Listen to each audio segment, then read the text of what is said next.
سعودی عرب میں ایک عالم نے کتاب لکھی کہ تبلیغی جماعت والے قبر پرست ہیں، اور بہت بڑے عالم ہیں، میں ان کا نام بھی بیان کر سکتا ہوں لیکن فتنے کے علاوہ کچھ بھی نہیں ہوگا.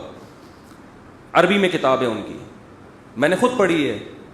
بہت بڑے چوٹی کے عالم اور بڑے نیک پرہیزگار. کتاب میں کیا لکھ رہے ہیں؟ تبلیغی جماعت والے کیا ہیں؟ قبر پرست. میں نے کہا اگر کچھ اور کہہ دیتے شاید ہم مان لیتے، شاید کہ امکان تھا. 3 دن کی جماعت میں نکل کے دیکھ لیتے تو پتہ چلتا کہ تبلیغی جماعت والے جتنے قبر پرستی کے خلاف ہیں عملاً اتنا شاید دنیا میں کوئی دوسرا. وہ تو توحید میں اتنا مبالغہ کرتے ہیں کہ جہاں ہونا چاہیے وہاں بھی نہیں ہونے کے قائل. کہتے ہیں اللہ سے سب کچھ ہوتا ہے، دکان سے کچھ بھی نہیں ہوتا. اس چکر میں بعضوں نے دکانوں پہ تالے ڈال کے نکل گئے. یہ وہ تو جہاں سے ہو رہا ہے وہاں سے ہونے کے قائل نہیں ہیں، تو جہاں قبر سے نہیں ہو رہا وہاں سے ہونے کے کہاں سے قائل ہوں گے.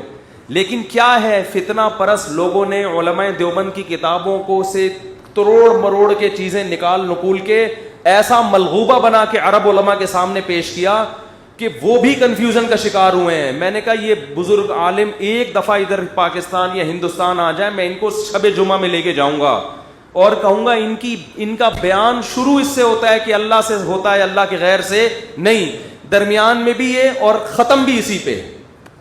اور ہم نے تبلیغ میں درجنوں بار دیکھا ہے کہ قبر کے سامنے سجدہ کیے ہوئے لوگوں کو اٹھا کے ان کو قبرستان سے اٹھا کے کہاں لے کر آئے ہیں؟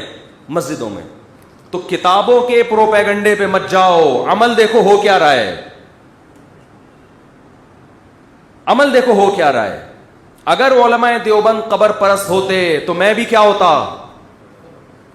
مجھے تو جو قبرستان جتنا جانا سنت ہے اتنا بھی ہم نہیں جاتے. کبھی کبھار تو جانا چاہیے، آخرت کی زیارت ہوتی ہے، ہمیں تو اتنا بھی ٹائم نہیں ملتا جانے کا. اور الزام کیا لگایا جا رہا ہے؟ اس وقت بر صغیر میں توحید اگر بچی ہوئی ہے تو علماء دیوبند کی وجہ سے. بہت بڑا کردار ہے ان کا اس میں، ورنہ سب مزار پرست ہوتے. سروے کرو، سفر کرو. میں گلگت گیا ہوں، چترال گیا ہوں، جہاں مزار پرستی نظر آئے گی وہ جگہیں جہاں علماء دیوبند کے اثرات نہیں ہیں. جہاں مزار پرستی نہیں ہے وہاں کس کی تعلیم کے اثرات ہوں گے؟ علماء دیوبند.